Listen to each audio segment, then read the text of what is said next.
A very good evening to all our viewers. Mukama mulungi abasiraamu musolo gamba assalamu alaikum. Once again, welcome to the Podium show, live from Mbu.ug. I'm your host Solomon Mwesigwa. We are going to be talking about the stories that have been trending throughout the week. The top stories, entertainment, music, everything concerning entertainment in Uganda. My name is Solomon Mwesigwa again. I'm with my co-host. No mwana mulenzi ba ex gwe batwala. Agenda kumbulira lwaki bamutwala. Ex tebafa. Well, we are also joined by Cosign, Mr. Billy Bam Bam. Yeah. So Cosign, say hi to our viewers out there. Yeah, what's up, viewers? Banange, mulimutia, it's your boy Mr. Billy Bam Bam, Cosign Yenze. Anti twasaze kodda kumbu wali wanyini wenna kitegeera. Cosign, thank you for coming. Thank you for being patient with us. Bwentyo. Tewe bali na kuba wampisa. Mbuziza bulungi Solomon byamulemye. Mama yankuza. Mulo. Wechiri. Ate kati byabasajja kuba abasajja bebafuuka ab'olugambo buli kimu. This evening we are breaking down the entertainment stories. It's very hot. One, tetujja kulwayo nyo. One, tandikirewa Big Eye ne Catherine Kusasira. Twabaleko nga babagoba mu kuziika kwa dadwa Mathias. That is when I proved tisibuli muntu nti bamugula. Naye kyekyenyo bannayuganda wagwana. Leave these people, let them be. Everyone has a right to support whoever they want to support, regardless. Okitegeera.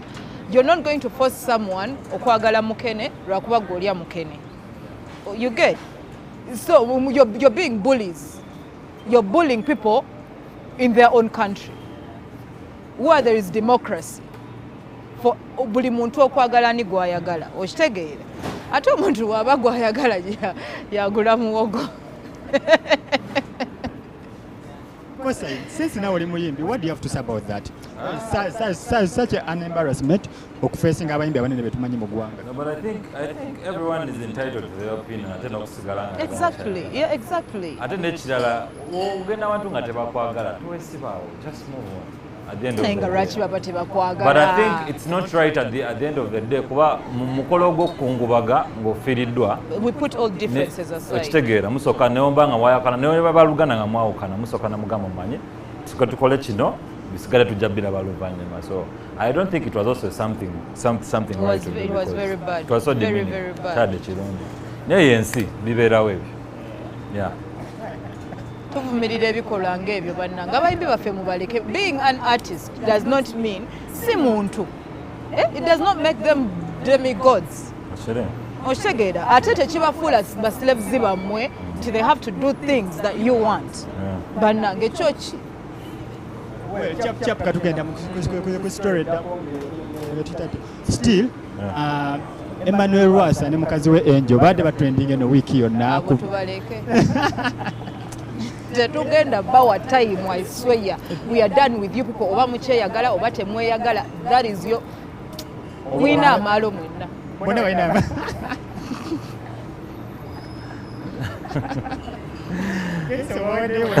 Sigenda nakuddamu kubawa time yange mwina amaalo. Era mutuleke mbagaze kukumisi bindeeba. Mwenna mutuleke. Wele tufe mangu. Misinde. Twalabeko neera mu week eno badde Bobi Wine ne mutabanyi we ngera batrendinga because some weeks back baavaayo ne balekako mu mawulire nga bagamba Solomon Kampala bali bamugobye ku ssomero lwabiragaladagala. Then week ndowooza Bobi Wine n'avaayo ng'agenzeko mu GM omulundi gwe ogwasooka n'arostinga obubi headmaster w'essomero ne headmaster naye n'amuwa fire ndowooza. Ne headmaster yazza. Headmaster ku bye bamuwa tayinza kuzza fire. Naye nga nange nsaba ku gundi kazindaalo. Headmaster oyo mwetaagamu. You don't be mean to someone's kids. Being an artist or being a politician does not make these people demigods. Oshegera. Don't treat someone's child to what atawe politician, wara what atawe muyimbi, and nobody take your first into what we are music, what we are politics, what you get. This is a child. Now we can headmaster in Aba. Oshegera. Why would you wake up? Headmaster mo party. Eh? Sitado bupanza sika bupati kine kintu ne papa ino kitunula ate eyo wetuddayo abapati ajja bikowoza engeri ebitabera mu gavumenti ne babimbuza nga tuleeta obujulizi werabidde oli father gwe bajjako kalina omukazi Masaka gwe yajjako kalina but anyway ne waba nga tatalina baana you have relatives that have kids. At least olina abakuita uncle, olina abakuita jjajja. Oshegera, how would you feel? Ne bakubira essimu, oshegera, and someone is putting all their fuss on your niece or your nephew to that extent. Me to add on to that point, I think both parties ngai bali batudde ndoza bombi ba discussing about these issues. Child stuff, but at the end of the day, it was also wrong for the other nogenda bito biteka muki. Media. So it was more like retaliation of what together. But me I'm happy for Bobby Wine okubeera nti asobola okutula wansi n'awolereza mutabani neffe tetwafuna mukisa ogwo. Really? Waliwo yagambye mbuna abazadde be nakuzimusi bakambwe. My God. N'agamba mbu ye ekintu ng'ekyo ne kimutuukako jjajjaawe nga munimira avaayo nga tatakoze tanaabye na kalimiro n'asooka abajjira tewakikoze emboka ezakakukubye otandika otya wagiyisaawa naye ate ngera bagamba omukulu ye tasobya naye ate at the end of the day omuntu aba amanyi omwana we oba manyi kyasobola okukola nekyatasobola kukola gye bali abazadde nga yalinga n'omwenge nagwa ku kkubo naye nazaala abaana nga tebana omwenge nga tebagala naguwunyiriza okitegeera so tosobola kujajinga karakita ya mwana based on the father's past okitegeera kyogamba abazaala abasezi bazaala abatali basezi era webasanga ekitooka ekyagudde mwana w'omusezi aba yasezeewo. Well, let me congratulate on the Masaka Kids Africana upon landing a nomination in the Nickelodeon Kids Choice Awards 2022. Yebera milestone nene nnyo. Eri omuntu yenna abeera mu art obanga muyimbi because buli omu adreaming okufuna ko ya award. Ne wetuba tuli wano ne Cosign era adreaming akolumu okubeera nominated in the Nickelodeon Grammy. Ayagala Grammy naawe. Grammy, BET, byonna ngenda bikola. Nanja bikola ojabireeta nave bugerere nga nsimbye abebugerere basala ki lwasala gundi walisezibwa nango tugambe ebyo tewali kye bakugamba balina gye bantwala they will still see my face 10 years from now still like this but I definitely know I'm going to be one of the biggest artists in East Africa and Africa so Bocheri okay era kati tulina kuindia music mupya ayocha tulina okumanya buli mwezi ngenda kuwa releasing oluyimba from now on for the period of 6 months to come. Okay. Yeah. Well, ngaticha mayo stories entertainment wano speed chap tulabyeko gundi fiye nga agamba droppinga EP very soon. Case oyogera ki ku return ya fiye mu music after a long silence. I am happy for her. First of all, she's working on herself both musically and personally. So I am proud of the woman that she's becoming, and I am proud that she's putting all the heart and the pain behind and putting forward her music career. We are really looking forward to your EP, and I know she's a very good musician. So katulinde kyatufumbidde. Well, fiye tosobola kumala nga togedde ku cuts. These days tubalaba bonnyo bali wamu tebeeta osuubira bayinza okuriginating omukono gwabwe oba omukono gwo gwagwerawo dda kati bajja kukola bukozi music waabwe bepromoting bagende. The artists wemba mbadde mweyagala nga muli ba artist temusobola kukola ki you have to cross paths kiringa kugamba nti kati prima walowooza nti wanabeera eri ku lisani yatalisanga josted era oba mujja kwesanga okitegeera temusobola kugamba nti temulyeraba if your artists mujja kwecrossing somehow somewhere naye sikiwa nze nga love engeri gye nalabye fiya ayogeramu yaggwawo kuba yagambye ebisigadde ebyo bitombi buuze katamba I think they've both outgrown so many things, and I'm proud of them, and they're both matured up. Chintu kirungi nnyo because relationship wegaana, at least it's for the kids and the business. So kiba kitambula. At least they both worked. Yeah, you have nothing to lose when it comes to careers. Yeah, what's it? Ate bambi. But they've put their kid really close. Let's say break up yabwe ko affecting bulamu bwabwe n'omwana waabwe. In fact, babadde baselebrating ne birthday y'omwana waabwe. Ngenda kuweereza someone oyogere naye ama prima ngenda kuweereza ewa fee. Hey, you know, because if someone wants to be in their kids' lives, oshegera mulimu gwoba oyagala abeere mu bulamu bw'omwana, and they're not there. Okay. But if someone wants to be in their child's lives, tomugana. Oshegera, tomugana. Newaba aleeta 10 ku kakadde, tomugana muleka abeerewo. Oshegera ali ennyonnyola n'omwana we, oshegera balyetegera kubanga abaana bo balaba. Regardless ne bw'okola ki. Era alifuna time n'atuula ne yali amuwa 10,000. Awulirize side of the story. Oshegera. So let these kids decide for themselves. Yeah, sometimes I think olukukale abakyala both exaggerating ekintu kino. I as well am a parent, but I've seen all this so many times. Ulisi abakyala wa yali akyakwagala tekamu nnyo emotions and feelings. No, it's the truth. Muba n'obusungu bungi ne mutuma abaana. Tetubabamba because tuba tukyabaagala nti oba twekwasizaako. Sometimes people don't show nti mwagala okuba mu bulamu bw'abaana abaana. Really. Temulaga nti mwagala okuba mu bulamu bw'abaana bammwe. I don't know. Naye nze, me personally, nze nja because I am a single parent. So nja kwogera on my behalf. Auntie Olaba. If you show me you don't want to be in your child's life. No. You know why I'm not sigenda kusecondinga kwekyo? Osoka kusala gwa kawalanga n'olya gwa kalenzi. Because we're hearing your side of the story. Kalenzi n'owoguwulira. We're hearing your side of the story. I can give you a chance to even listen to Ogwa Kalenzi. That's if even Ogwa Kalenzi is still all situations around in this world. Oshegera naye omuntu nze kyemanyi omuntu ayagala okuba mu bulamu bw'omwana we okola kyonna ekisoboka okubeerawo okitegeera okola kyonna ekisoboka okumunoonya okitegeera kale nze nkuguwemba woba ogamba nti nze nkugaana okulaba omwana omanyi gy'asomera si kyo you go kale genda ku break time genda omulabe show that you want to be in your child's life oyagala omanye byasoma okitegeera naye woba tokoze ebyo how nze nveeri munnanga ate anti taata anti bajja kunoonya nze golaba nze sukaali ngenda mwenwera nente ngenda zeetwali era Solomon neekwata nnyo very soon I'll be having a kiralo of nte obusungu nga bungi nga otuvuddewo Zex ekikumirira yagambye agenda kuta 30 album track then akole ne concert one love feature kusabala. Do you think omuyimbi breaks out in COVID asobola holdinga concert ku one love feature kusabala nagijuza oba ekyo kigenda moja? Personally, I believe in the artists that broke through during COVID. I personally I didn't expect Uganda really still had that talent. Ate mu kintu kya miracle. Balabona omusajja w'ebinyaanyanya. Tomanya munnange.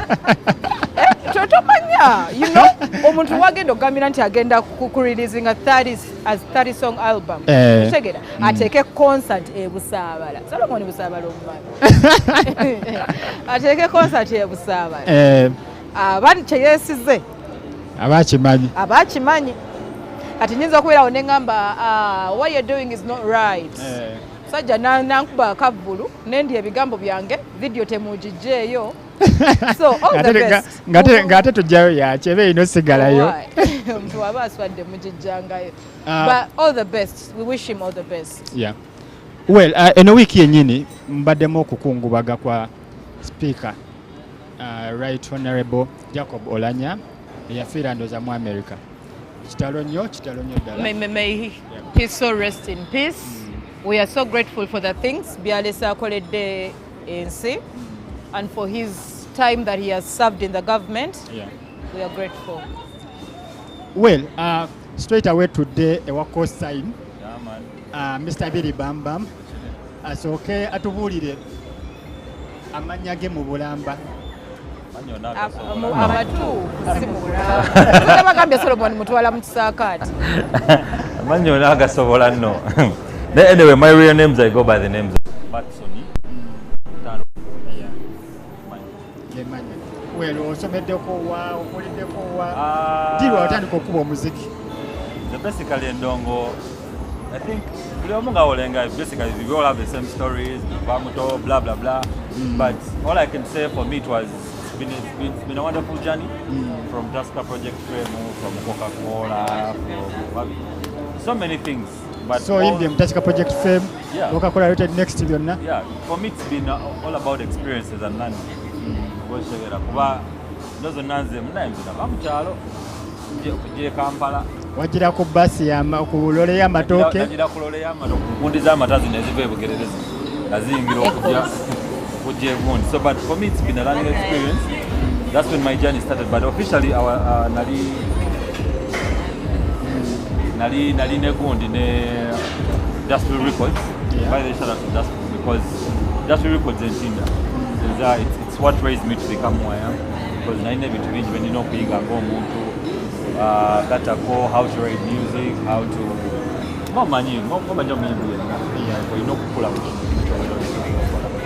So from there my first song was I think in 2017. It was Newa Twill. So that's when you went commercial in 2017. In 2017 is when you went commercial. Yeah, 2017 that's when I went commercial, my first song. So the rest is so tebimba kyo lwakuwa breakthrough okujja mu bantu because abasinga bamanyi breakthrough yo yagira ku buzi obeerawa. I think it was Bad Energy. Though Bad Energy was a bit in the urban side eno nga kalimi tekanasala kuddawo. Amaani go wali obuuza gy'abeera. Manyi batulimbira nnyo wano tugambe ani gwe wali obuuza gy'abeera. Honestly kankula ekisesa obeerawo was actually supposed to be a love song. Supposed to be a love song? Yep. Like a love song.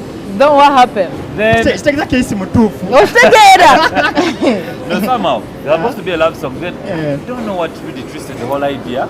Then something switched up in my mind. Then I'm like, no, because I was nakula sakula na bazadde because I lost my parents. So literally nakula my favorite singer mu Kampala. Is Chireka part of them? Yeah, basically. My God.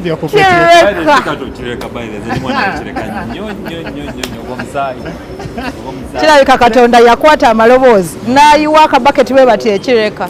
Abagamba mwenna mu mashulingiro awo. Yayiwa Kireka na Kawempe.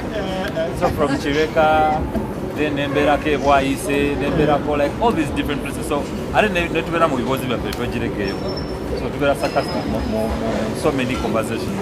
So I was like, instead of making this a love song, why don't I talk about our everyday life, what happens in different societies and stuff. But at least it managed to turn out that it was actually a very dope idea that came to life. And Obera was actually a 4-verse song. Byali bingi.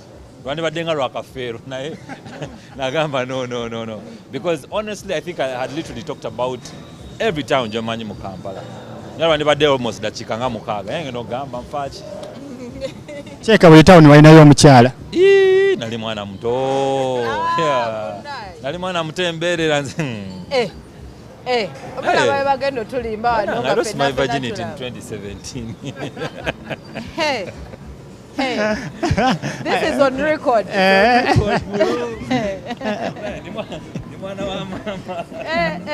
Kaise so wakawa mu comments obaje buli awo abaliko. For all our viewers that are watching, banange muli mutya musibye mutya tweyanziza nnyo Edgar wano Seattle UK, we are enjoying, thank you so much. Linda ali Seattle UK? Yeah. Seattle UK. Awo enkomye nengamba munange. Ruth, hi Ruth. Improve on your sound. Our sound is okay. Cosign Yenze. What's up, Mr. Billy Bamba? Agenda kumbulira lwaki yayita Mr. Billy Bamba. That is Kim Swartz. Edgar. Someone said Gonyabo badde oyogera bulungi, but when you said a country where there is democracy, banayite mulonda. I think democracy has very many meanings, right? Okitegera mulimu bye tuyina, mulimu bye tutayina. Okitegera? Well, ndoza case Cosign atubulire wajja erinnya lya Billy Bam Bam. Voila, I want to know. Billy Bam Bam, I think it was something musical, more like a musical term. Okitegera, that's what it came. Billy Bam, Billy Bam, Billy Bam Bam, Bam Bam. Something musical, that's how it came to life, Ngamba, from Mr. Billy Bam Bam. Though in court some people were trying to get me wrong. On the other side, I'm like, man. Man. Like the way they twist things. Man, Billy Bam Bam speed. But Cosign, Billy Bam Bam is just something musical, nothing much. Hi Viola, Joseph is watching. George, Chanel, Banange, we are so grateful. Muitena Balala, you can tag all your friends. Yeah. Bebale nnyo okulaba Mbu.ug. Ate ne artist mumubuuze ebibuuzo byonna bye mwagala. Ask for those acapellas, for those songs that you want him to sing for you. Ate n'okugatawo kwetebana nina ekivvulo nga asatu. Which is Wednesday next week.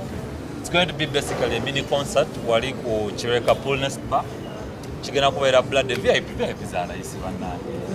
Mitwalo 2, mitwalo 3 VIP n'omutwalo basisedde. Ekitegeera. Basically bujje tukube endongo basakata omuziki. I have the exclusive performances from artists abanene webali. Bonna with exclusive. Ate bonna kirungi basibuka eyo Kireka. Yeah, so it's going to be bloody. It's all about Mulo. Well, what inspired you to join music? Or baba yimbi kyaba inspiring okujoininga music? I think omanyize manyingo omuntu omuvubuka yenanga okula in music. By that time there was twalina omugigi gwa Morris Kiri yawo. Morris Kiri was the end thing. Then tubako n'omugigi gwa Michael Rose oba omujukira abiseera. Because basically abantu betwakulira, that's what I can say. Then imagine how you're in high school, you have those that do you wegombolozo naberako nga niyo wegomboloza ekitegeera like ekitegeeza wali olaba okusobola okubeerako nga yeah, basically those things ngolowooza nti man nange ngenda kuleta Grammy, you know those wide imaginations. But I think every dream literally starts from imagining. Ekitegeera what so yakwana kiroto ate nga tekinawe ekivudde ekitegeera. So I think we chatandika bwekito mpolampola. So I decided to discover all these talent searches. But everything has been self-taught, from writing, from singing, self-taught. You write your own songs? Yeah. Wow. So that's very great. Okay, so what did you I want to ask, are you signed to any? At the moment, I'm signed with Yenze Management. Okay. Yeah, it's a record label. I signed with them, I think it was last year. So basically, we are pushing a lot of things. We are so much now like really strategic. Any other artists in that label? We have artists. Muleta. Female artists, DJs, so many like it's literally a lot of work. Okay. Yeah, but unveiling very soon. Okay. Yeah, actually. Tegeza kintu kyamaanyi nnyo Yenze Entertainment. Well, you talked about your concert. Yeah, because nabadde njagala kuvugayo mpolampola naye nonneesooka. No question. Well, nalabako ng'ocomplaininga ng'ogamba waliwo omuyimbi ajjayo bbaana zo ne posta zo. Kakati omuntu ng'oyo eyadde akikola tubafuna. Who would do something like that? But it was properly disciplined. Hey, we are talking. And we are talking of Kireka here. Because basically for me, I've grown up in Kireka. We are buying no work was echi. Chigwera. Literally, I can get to know the embassy. Chigwereyo. That person was sorted properly. Oh my God! But that is not good. Not, it could be. When I say that, I mean like it's violence or what? No, Ngamba, that is not good for someone to take down someone's posters. That is. But you can buy these banners are expensive. Some of these things banned very money. But no target is a movera. Ne katonda kyaba kuwadde tenayinza kukola ki. Wasanga banners zonga bazijote wakaba. Church in Kabia. Yeah, we've gone through our shit, so there is no way. But at the end of the day, Sigamanti, Wanazijayo, Echibuli Chigen and Mass. It will still go on at the end of the day. So, yeah, people are business. But regardless, we move. Kyo kyakabe. Kaisi ndoza udi onoba yala kuyimba. So wala ebyuma ebyange babigabira abekireka. So when you say you've gone through worse shit, chiche wali oyiseemu in the music industry n'ogambira ddala this no feeling like you want to quit. N'olya nga bikutamye. I think basically the chingamba money sometimes and money. If you grow up as an orphan, like there's so many things you face in life. If you grooming and oberango inogo mutimo gwe jinja. Wachagera. Nti ogeno kole kunkola chidu chonanga like man. What else do I have to lose? I have been telling you people that in the finest mulekwate wachali chindia. I've literally lost everything, so there's nothing you're going to take away from me. But unfortunately, the worst pain that I got during the lockdown, I lost 2 of my godparents. To COVID? But one was my jaja, because nakulira wa jaja, asila Kampala. Rest in peace, jaja wange yafa mu COVID. Then also like alinga wenga muzei wange is the person who actually contributed more in paying my school fees, because nizo kwa sign abazadde, but the people who raised me took me to the best schools, gave me the best education. Like literally bampisanga omwana atate nga sali mwana watch together. That is so good, basically I think that was the biggest man chankutula nnyo. I think even that's why sometimes nasoka quitting music for 6 months, because I felt like man everything wasn't adding up. Nasoka nchesonyo nengamba manyi nasoka nchesonyo. But eventually I moved forward but nkomyewo. No, so me, I want that calm moment. That calm moment, probably you had just released your first song, then you came to this DJ that refused to play your song because you didn't give them some money. Waliwo No,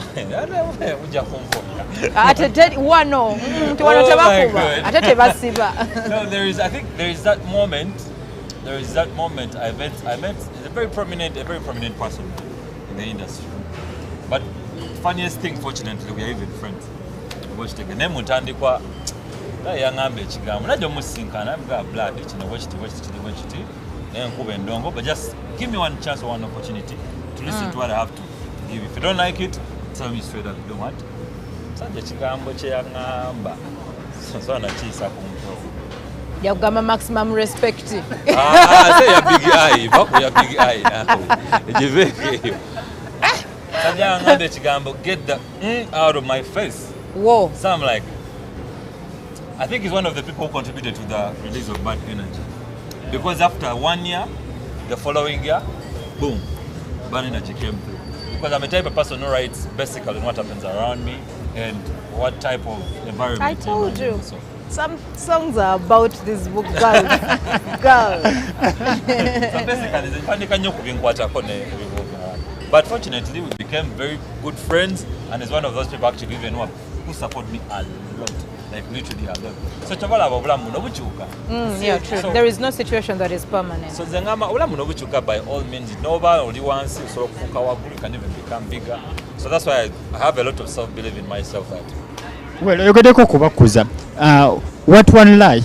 Go we regret je wali obalimbyeko. Ngana wetoli je. Yabukange bisenge. The pride that he has in saying it nali watabo uncle. That is. No, the funniest thing is that I remember at some point baina kubanga nyo karaoke. Ate mu kyalo je nakulira kangulumira bugere. Nali ndo muntu webidongo nero bo mulabo. Akubanga nyo karaoke. So sometime we had a show in Kayunga. So from Kayunga, it's about because I think at that point I was about in senior 2. Nemvao kanenimba, I think kwaina kagali kawaka akachimanga amazi. Kati nenkagenderako mu town. Kati nengena nenkuba ekivulwe wa karaoke. Kyali kyamisana ngendo kudda. Nga je nakalese jukira abantu ne mu town bad nali genze gulachi, but I took long like hours ngendo kudda nga kagali bakabye.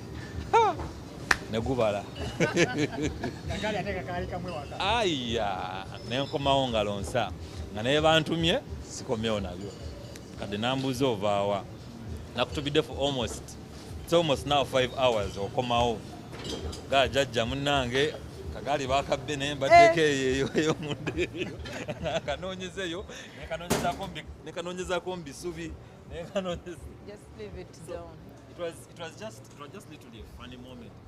So I think from that point nafunirawo zange gyali mboko 20 gyokwatayo nga bagibaloba nga tebagibala gyenvamu basekula teri ebyo simanya kugendako obuzaddala bamukutte wate bamukutte simanya kyaludi byakoze bijja ffe twakubwa zembubuulira.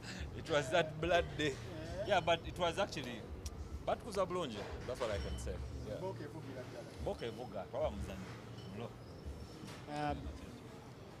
Well, ojjukirayo ki moment ki gyewali omiitinzeeko oba tugambe okoze n'abayimbi bangi collabos fine naye muyimbi ki oyo gwali oseko collab oba nagamba maybe sasulayo akasente tukole collab oba kiki?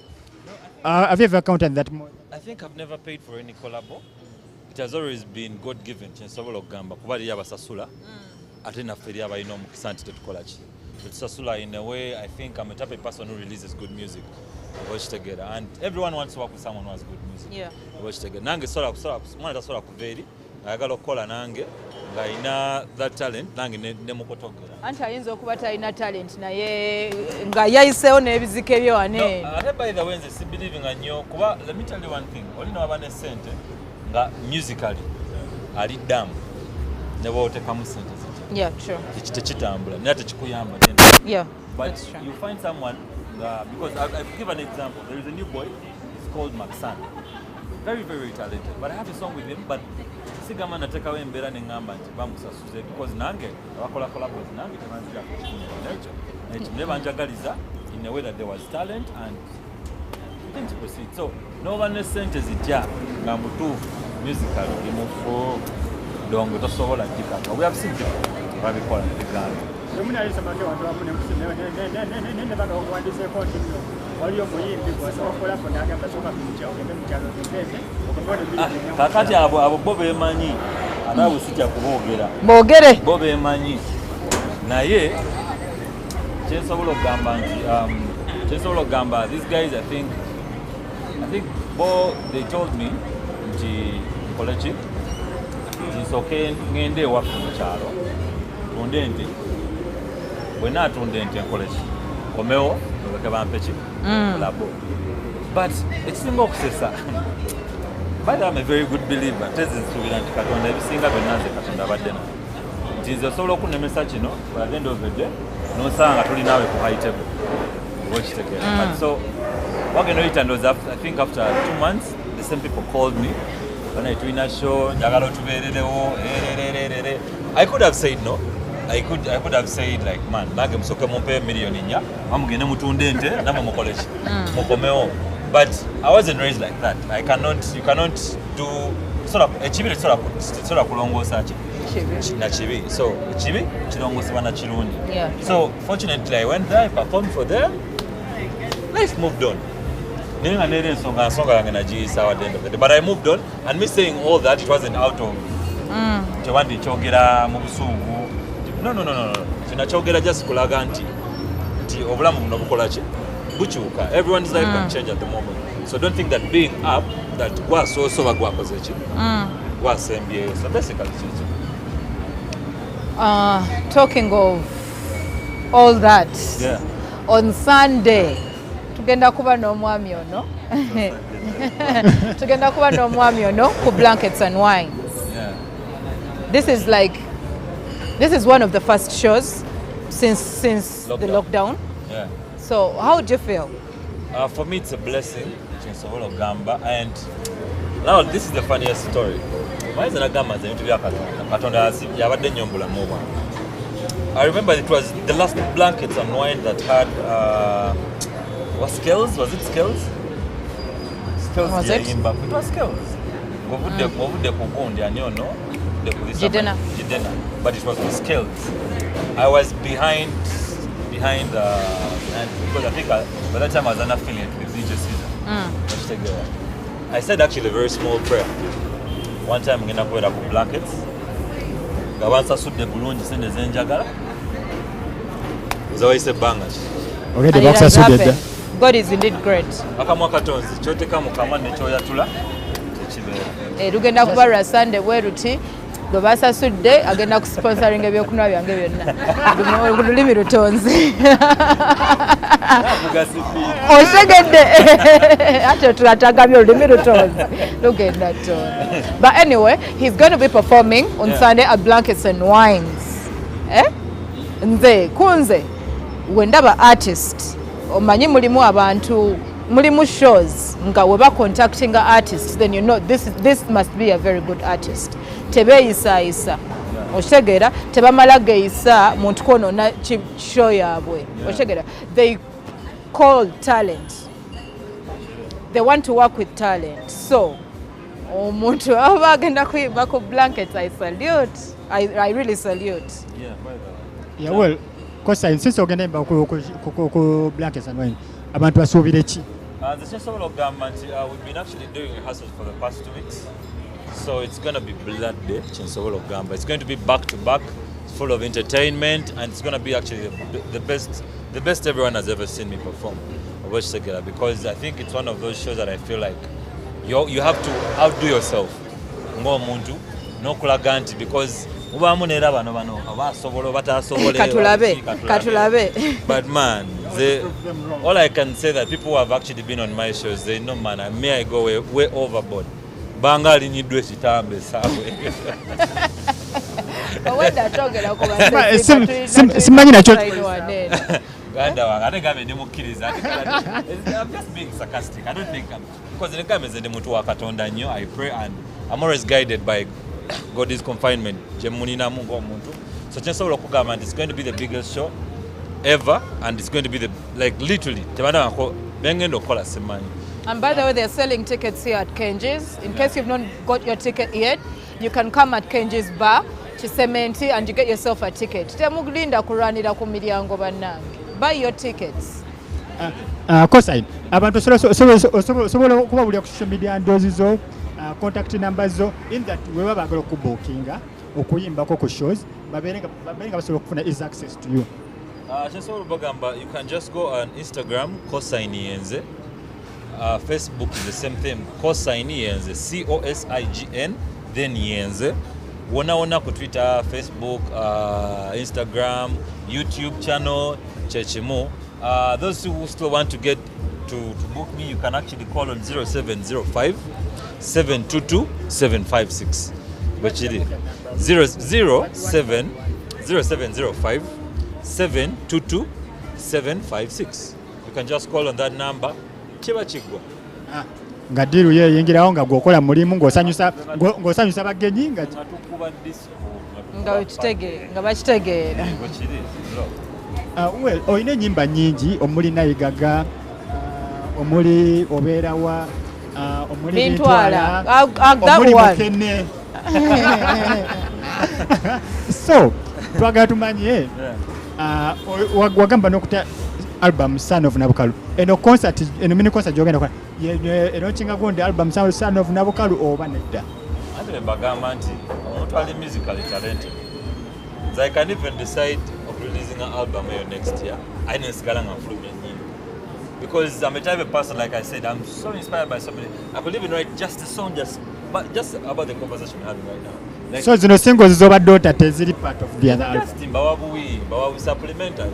Atukumirawo. Just tukumira kao. Yeah, but with Son of Nabukalu, it's just a different type of vibe, and it's about listening. Because Son of Nabukalu is that album whereby whereby it's going to have your attention. Like, it's so personal to me. Most of the stories are so personal to me. Kugamba it's so deep and actually lyrical maturity. A lot of things have been involved in this album. Enebake nyimba 5 10 Ganda wange. Olaba no mukaga temwagala musobola guli. Sajja yatandikidde mu 3 agenda kulubya nyimba 3. No, by the way, I was supposed to do 25 songs, but then Nengamba Ugandans are not ready to digest all that music. So so basically I start out to get a series. Watch together. Son of Nabukalu 1.0, Son of Nabukalu 2.0, Bwetutyo. But what we're going to do, we're going to release enyimba 12. Okay. Per album. And per year. Oh, okay. Buli mwaka. Now it's but it's mandated. I must have a show and I must have an album that comes out. So basically it's going to be growth until, because enyimba nyingi. What's your take? Abayimbi Uganda. Mupapye okubukira ekintu kya album oba mbadde munatanga ku EP then mujenga mukula. For one reason, kubana abana Uganda EP zabalemu otegeera. Temubitegeera. Because EP omuntu abayina kulezinga enyimba then apushinga lumulumu. Releasing an EP whereby no mino Uganda tamanyi ndakitegeeza. First of all, what's an EP? So ketandikirawo. So you ask someone random, what's an EP? What do they tell you? Kugamba extended play. Kategoyinza okuba okimanyi naye omuntu ali wansi wali yeetabimanyi.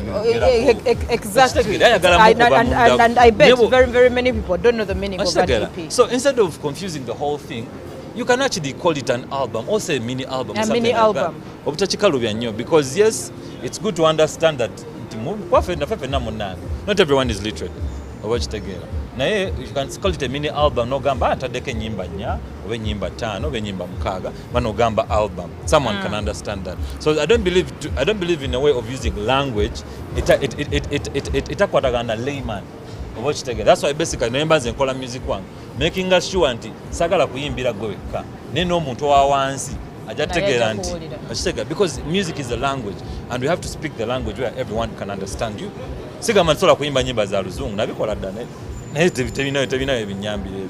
So njagala nkole ennyimba nkiwala ne music wange agenda akyuka omulaba neera akyuka eba trend naye oli waŋŋamba nti sobola kukola nyimba za urban zemuyita urban ki nezendo zawagule mugamba nti sirweri wansi nze ŋŋamba ate gye nasookera kati sobola kukola ate gye nasookera ate nenze kati kankole nga nkola ki tugende tukube ziti swimbudde tugende tukube mukene tuli outside tuli outside.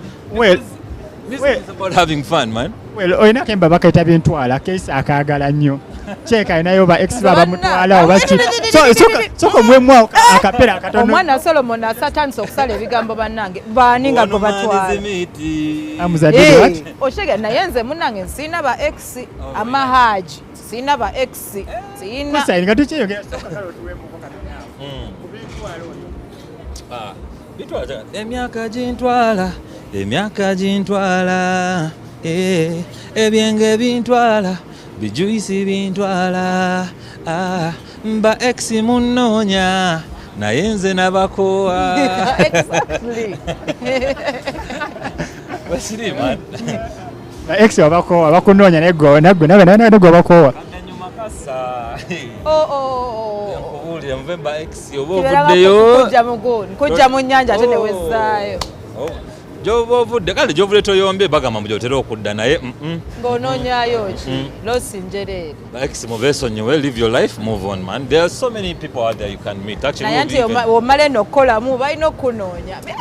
You see, I told you abantu bayimba ebintu nga omuntu amala okukolamu sajja bamulaba anyirira ne batandika okumutaayiza okitegeera ne batandika omumutaayiza bano bayinza okuba tebalaba ffe kye tulaba. Ento no si byangu nno.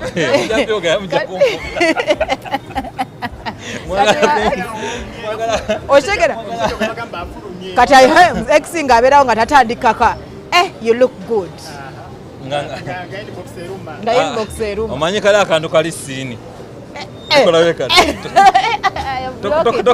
blockingira ddala z'omwana Adamu. You don't block anyone. They have to know what is going on. Because I think we have all gone through those challenges, especially we as men. We have so many people who didn't believe in us. Now you have so many people who didn't believe in you, people who left you for the wrong reasons because they weren't patient enough. Let them see you succeed. Abakazi abasinga babuukira etokota. Kinene. It is not true. What do you mean to buukira etokota? Abantu bonna mweno after lockdown amapiano gali gatrending. Buli omu abuukidde amapiano n'agayimbamu. Onaye olubalwa amapiano. Setagadukola because it's nonsense. Ng'okuba nnyo. It's nonsense.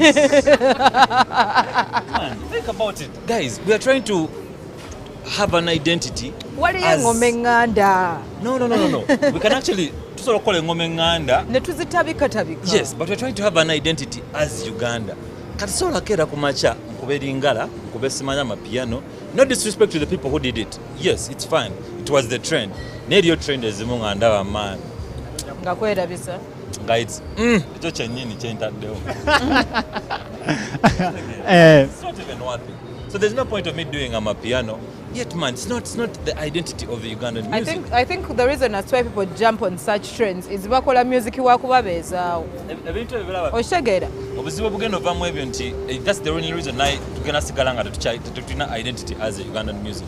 Kuba twagala nnyo okubuukira buli ekijja. The only circumstances where I would do an amapiano song is if omuntu ng'avudde South Africa ng'ayagala collaborating enaki, that is understandable and it's what's going to cross over that side.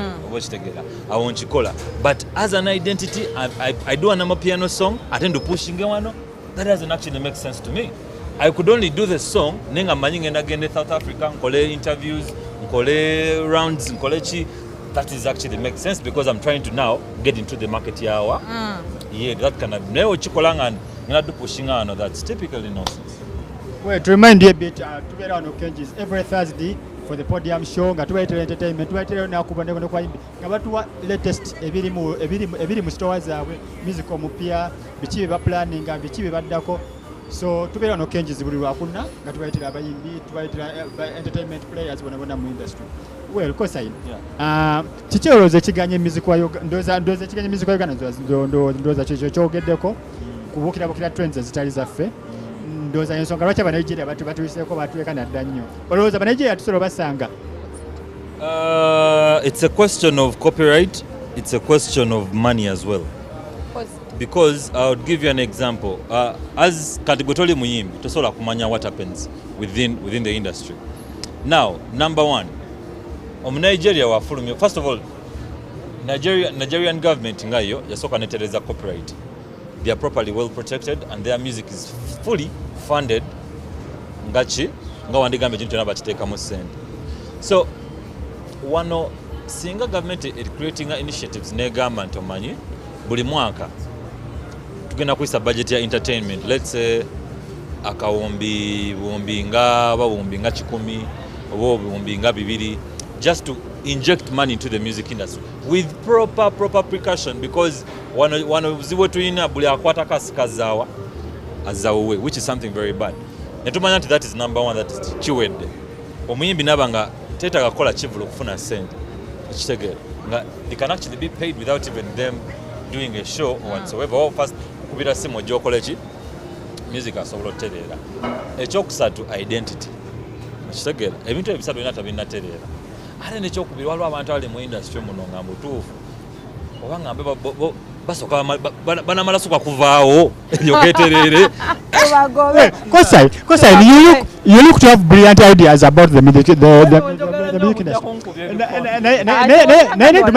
Kulwaki twagenda muwuma nawe nojeninga team no brainstorming as ideas zoine ziri brilliant no zibagata. There was a video that came. Abalina sente tebaba na ideas zikolaki zizimba ate okitegeera kyengeza kutegeeza. So abalina sente mitwe mikalu mulo mitwe mikalu oba boys for them it's about getting the money. It's not for the love of man. Wemba nvuddewo oba kale newe ngamba nti 10 years from now wenetayo abaana nga 2 baba 3 nembateekamu sente zange ne babeera nga Wizkid. How much money would you collect? A lot. How much money would you collect? A lot. Negwe oyagala osike gwe nga gwe nolowooza nti gwoli gutogenda fa. Tebagala kuleka bagala babeere kyogamba kyo kyabasajja ba Don Jazz zaabwe. Now imagine people like Don Jazz gumanyi bayimbi makabe yakaleeta. Oh, very many. Very many. People like Mbu.ug abaleta Wizkid bameka. Okimanyi Wizkid yaleeta Mr. Easy alese Joe Boy naleta ne which other artist nange kenyini nala kusedeza Mr. Easy. I think that's the reason as to why NCSA was Better Power actually paid. That's why NCSA was zikulakulana mu music because beyagaliza. It was actually 100 artists in Africa nenga buli ombali bamuwa zenafuna 13. But imagine someone who is from Nigeria. Now imagine if that's the same situation. No. I'm not saying this to brag, but I'm just showing you how these guys support system have engaged Tambulamu. Nti isazi no Mr. Easy ne watayimba. Atula butuzi Job Boy akalimi kabanga. Na kasukayo. So Job Boy nawe na avao ngana yakwata omuntu omulala ngakola ki. Nga amujjayo. Well, muko video no awede musical promoting music online omuyigidemu ki dada online knowledge yo online improving boys. One thing you need to realize is one. Music nera online wano mu Uganda tekinaleta kimala. Number one, that is expensive for a layman. Ekitegere kintu ekyo. Very expensive. Kuba no one can otagenda teko data 150 ngali to demand anonya kyakulya. Think about it. Ngatanalya ate ntekeko data forward. Second of all, music is being given out for free. Ekitegere tedi any sanctions abateka okugamba nti okola kino. Kati bena nona agamba musimanya mbo online nze banange nakyo teri muyimbi mu ggwanga muno afuna sente za online zokka nongamba nti man you can be independent on this shit. No, you can't.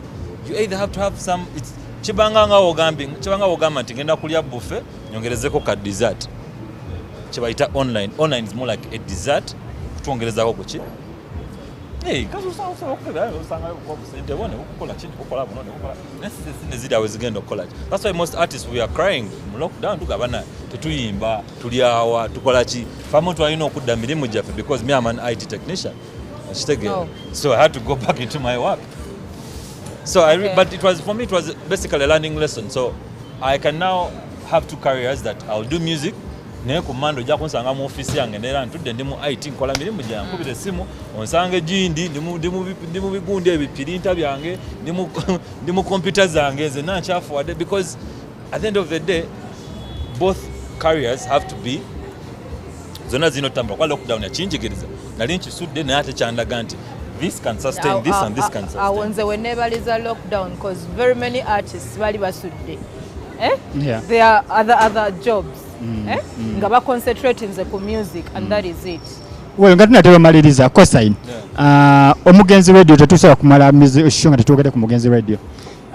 By the time we are feel wali active mu music industry. What lessons did you learn about him and then the drugs in the industry? First of all, RIP to Moses Radio. But I think he was one of those people I prayed about to Mukama. We never find him so in the industry. Mukama ampeyo luyimba lwenkola nani Radio and Weasel. I think that song was actually Ochikolote, the one I did with Famega. But initially I wanted to do that song ne Radio and Weasel. But unfortunately Mukama na kolachi. But I think Radio was one of those people who really fought a good fight for the Ugandan music industry and who was so vocal about it. Due to the circumstances but he was one of those people. Every kid in the music industry. Radio was a legend. You either like it or not. He did so many, he outdid himself, he did so many things. Even now we still learn so many lessons from him. The positive lessons they are calling, because there's so much respect I have for Radio. Even Mizo as well, because it was a duo and have so much respect for those people. So basically, change several government man. Batikao standard, they're the first people in Uganda to be nominated for BET. They're the first people, like, man, so many standards barriers. Bazimenya, nemamenya ne barrier government music was only for specific people. Bobby Wine, Chameleon, and Bebe Cool. Newalaganti namo generation empia musobolo kolachi. And it was out of good faith. Sinti chali nti chintu chibi nti nti kuteka wangu kola. No. It was something cool aganti nawe osolo kufuka. You can have an identity in music industry. So that's why in the Ngambanya I believe in myself that I'm going to exist. Mukama mpebola muchoka choka. I'm building my identity ngomu yimbi everengeri farm. So checho. Well, that's great. Okay, so twakabaliko online now. Shout about your bubuzo. Then byonna bitemu.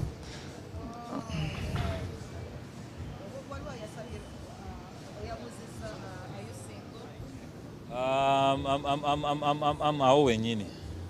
You single? Okay, I could say I'm single because the day I'll say that I'm married, then sobola okugamba nti omanyi ekituufu kyetulina okuunderstandinga. You can't say nti oli involved. Byonna bye tukola biri mu bukyamu. We are cohabiting. At least no, I am talking to someone. I am seeing someone. I'm talking to someone. I'm not seeing someone, but I'm talking to who? To someone. Tambulirao.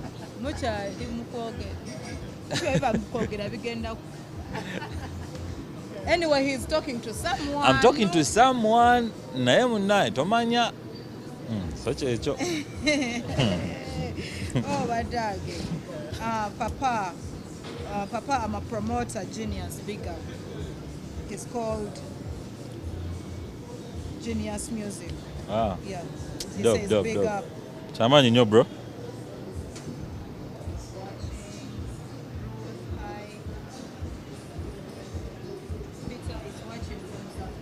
Zambia. Bebale kutuninga in. I don't know of Zambia. What was that girl's name?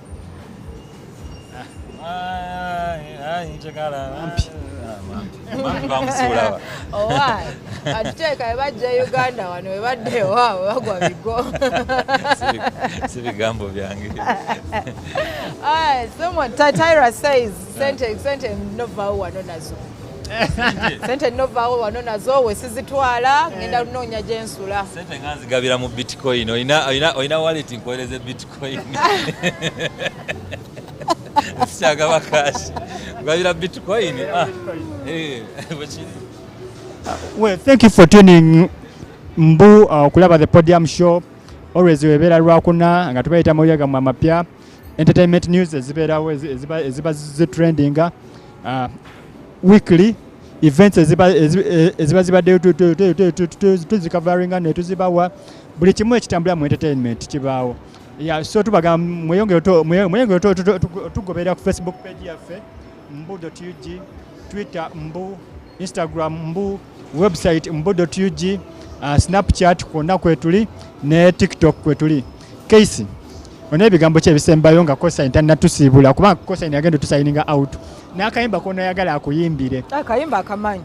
Kayimba already akamanyi. Naye yakayimbye muna najja kanyongera. Bagundi abakyala muloga abasajja. Naye nga mubijja.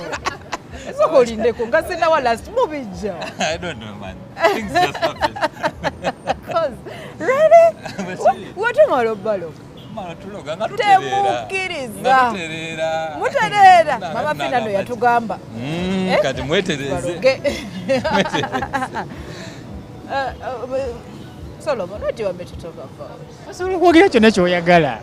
Just nina warning on online sellers. Omanyi lockdown eno yatuyigiriza okugula ebintu online. Naye ate abamu mweyisa bubi. Okitegeera. There is a one who said, okitegeera, kwano gwange yakugulako olugoye, ya ordering olugoye, she sent the money. Okitegeera. Mwanadamu sente n'azitwala. Teyadelivaringa lugoye. Lwe bamusaba olugoye agamba, ngenze Nairobi kutikkula, ate siriiwo, ate simanya. Who does that? Wenno bakuyamba. Who does that? Lumu nga ntumya tablet. Mitwala ago. Manyi ka tablet kano bakubyeko basizeko ekifaananyi akayimba. Kebakulete. That's what I got. Oh my God. God. Seriously, online sellers. Seriously, mweddeko. Being to Hussein, you're a very bad person. Cosigning whatever. Solomon afa.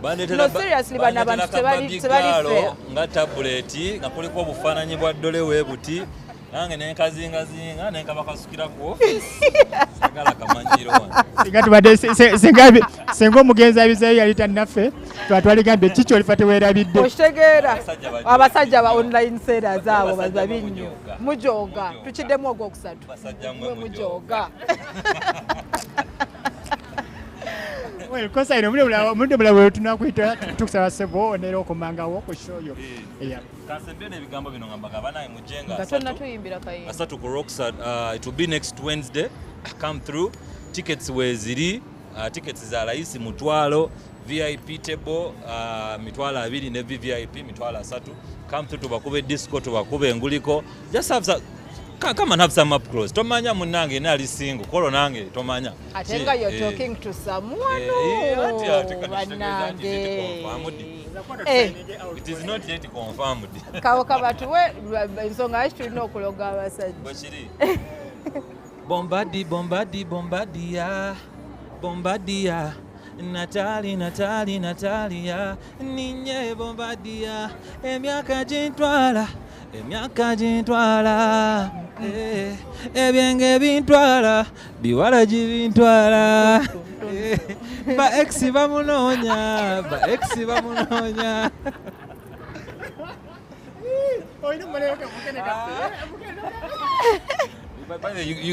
you can as well go through and check out my new song. It's called Mukene. It's a baddest tune, big tune. It's called Mukene. Abachala muloga abasajja Mukene. Banange.